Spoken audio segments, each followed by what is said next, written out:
Hi, everyone. It's me, Tim, and today I want to talk about the original story intro to Fallout. Let me explain, and I'm kind of excited. So, if you watched the video where I'm talking with Scott Campbell, mentioned that he thought the vault idea was mine. I thought the vault idea grew out of our idea for making the game Alien Invasion and that people had hidden in vaults. But he said, I remember you coming up with the idea for the vault after the brainstorming. And that you even said you dreamed about it. Hey, wouldn't this be a great intro? And I was like, huh. And I scratched my head. I mean, keep in mind, this would have been 94, 95. So we're talking 28 years ago. But then similarly, when I did my chat with Jason Taylor, Jason said that he came up with the idea of the water chip, but that was well after doing the vaults. And that led me to think, okay, if I came up with the vault idea, it would have to be after the brainstorms in the fall of 94, but before JT's water chip idea in early 95. So I started going through my stuff. I went through tons of archived files and paper notes. And I found it. Both of those guys were right. I found a document called My Story. I always name things like I had my story, my character, my idea. I really needed to name things better. But I found something called My Story. It was dated January 2nd, 1995. So this happened after the brainstorming meetings that we had in the fall. Now, after those meetings, we had decided on that the game was post-apocalyptic, and we had ideas for places. Junktown existed. Junktown, I saw something referencing a Junktown design document in a production meeting note I have from December of 94. So Junktown was an early concept. We also had the existence of mutants, ghouls, very little else though. Particularly, we had no idea who the player was or how the game was going to start. Apparently, over Christmas break, I chewed on this idea, and this is what I wrote. I'm going to read you the intro I wrote. GURPS Survivors. The Vault. A subterranean fallout shelter, a deep cavern expanded and modified to house 1,000 people for years after a nuclear holocaust. A small town of homes, businesses, and government offices, all located hundreds of feet inside the heart of a granite mountain. Engineers and architects had planned for everything the inhabitants would need to continue their lives underground. Inexhaustible power came from a large geothermal heat exchanger sunk deep into the mountain. A great cistern was filled with water, and a recycling plant was built to keep it filled indefinitely. An atmospheric plant scrubbed the internal air and returned it refreshed to the caverns. Storerooms held crates of irradiated food packets for the survivors to consume after the world itself had become irradiated. And the door, a ponderous steel airlock which protected the vault, was set into its reinforced concrete frame to keep the outside world away. But on the day of the event, less than 100 people made it inside the vault. No one heeded the emergency broadcast, the police loudspeakers, the air sirens. These things had happened before, all around the country, and every time the outcome had been the same: a false alarm. A night spent in a cold, dank shelter with hundreds of others, waiting for the announcement that the emergency was over and it was safe to leave. So most people stayed at home, and so most people died when the bombs fell. Nobody is really sure what happened. The event, as it came to be known, began and was over so quickly. A hostile nation had declared global war, and the military was on full alert. The 100 who came to the vault sat in the entrance cavern just inside the door and waited for the announcement to return home. Then the door closed automatically. For several hours, a great rhythmic pounding was heard.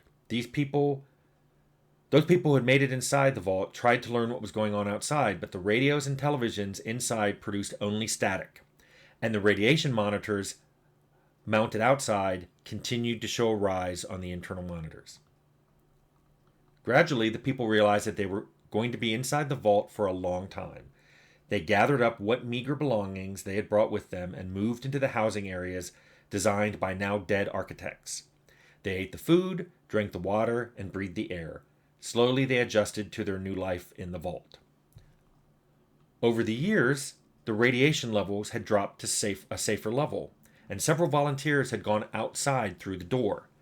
Their objective was simple: scout the area and return. Each volunteer had learned survival skills for a variety of situations, and each one had left armed. None had ever returned. Now, over 80 years after the event, food supplies are running dangerously low. Rationing has begun, but someone needs to go outside to see if there is even food out there, to see if there are people, to see what happened. Straws are drawn, and you draw the short one. So right there you can already see that's the seed of Fallout. That's a lot of the ideas packed in there already. I love this. Now, this was intended to be a leaping off point, and you can see there's things in there about the vault holding 1,000 people, and about people had left beforehand, which all made it into the game. But there's also things like there's the implication that it's the only vault because it's called the Vault. There's also it's mentioned that you have to go outside because you're out of food, and that eventually became JT's idea about no, the water processing is stopped. I had written at the end of this, because I do this on everything I write, here are what I thought the advantages and disadvantages were of my own story. So people think I can be critical of other people's stuff. I do this on everything I wrote. So here's what I thought were the advantages and disadvantages of this story. I had listed 4 advantages. 1, the player and the character both have no idea of what's outside. I loved that because, I mentioned I don't like amnesia. I think it's important sometimes for the player to understand that even the character he's made shouldn't know these things. Sometimes I play games, especially RPGs, where my players should know who these factions are, should know who these people are. I mean, didn't they grow up in this city? But they're treated like, oh no, all this has to be explained to you, because it does, because the player doesn't know. So I liked that the player and the character leaving the vault both know nothing about what's outside. Second advantage, it's a good explanation for why the character is alone. You may wonder, why didn't they send out a group of 5 people or 10 people? 1, no one wanted to go outside. Because people had left before, it was seen as a death sentence. I mean, the fact that nobody wanted to go out was why they had to draw straws. You weren't selected because you were considered the best or brightest, which worked great later when we wanted to make dumb dialogue characters. You were selected completely at random and literally ordered out. And yeah, you were given a gun, but it probably wasn't even the best gun they had, because those went out with the people who left first. So you were going out alone and ill-equipped. And everybody who ever went out before you never came back. I loved that. Third reason I liked this story was it gave adequate time for groups like Junktown to have formed. We'd already decided we wanted things like Junktown. Junktown had already been high-level designed before I wrote this. Because it had been 80 years, that's 3 or 4 generations. More than enough time for Junktown to exist. And then finally, the 4th advantage I wrote was that it gave a purpose for the player. Yeah, we used to call that a MacGuffin because it doesn't really matter. But this one kind of did. I mean, you had to get the water chip or people would die.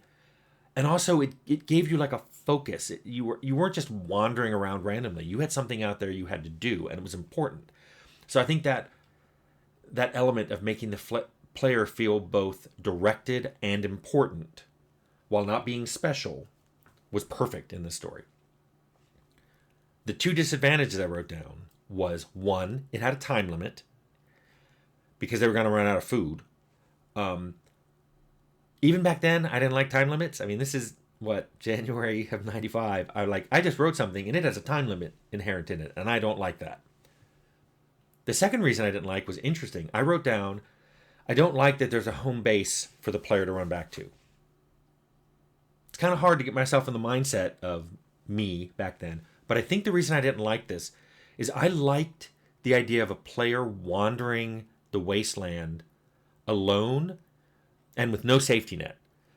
Having that vault, something that you could get back into, felt too much like a safety net. Like there was someplace you could run back to that nothing you could get into, that had food and water for you, where you could rest and heal, where you could ask people questions. So I was worried that not only did it provide too much of a sense of safety in a game that I wanted the player to feel scared and alone in, but that also meant the narrative designers were going to have to support writing dialogue for all these people back in the vault. So I saw those as disadvantages. I also wrote, here are two alternatives to this story. I wasn't like gripped by this story. So I wrote, one of them, this is January of 95, I wrote, maybe the player awakes from cryogenic suspension. Maybe that would be a good story.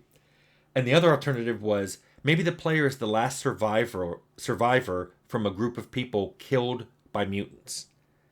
So the game starts, I imagined a cinematic of you eking out an existence, maybe in a cave, maybe in a ramshackle house with a few other people.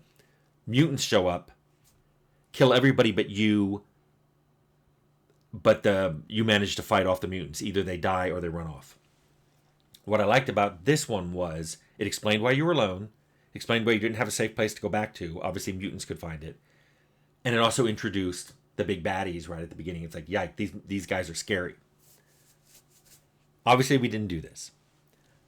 And in fact, part of me loves how much of this survived into what shipped in Fallout. But what I really love is, A, that I keep everything. B, that I wrote something like this and we used a lot of it. I mean, I told you after Temple, I thought, okay, I'm a bad writer. I should never write again. I wrote this. I like this. I also love that it mentions GURPS because we were totally bought into being GURPS at that point. And I think it's a neat intro. What I love is, and this is why I loved working with the team I did, the people on the team took this and made it a whole lot better. I think the Watership idea makes it a whole lot better. I think the idea of the making a bunch of different vaults was a lot better. I think the way the dialogues worked, both in and out of the vault, were good. Basically, this was the germ of an idea that other people grew into something fantastic. Anyway, I thought you would like hearing it, and I thought you would like a window into the very beginning of the creation of Fallout. So I hope you like that.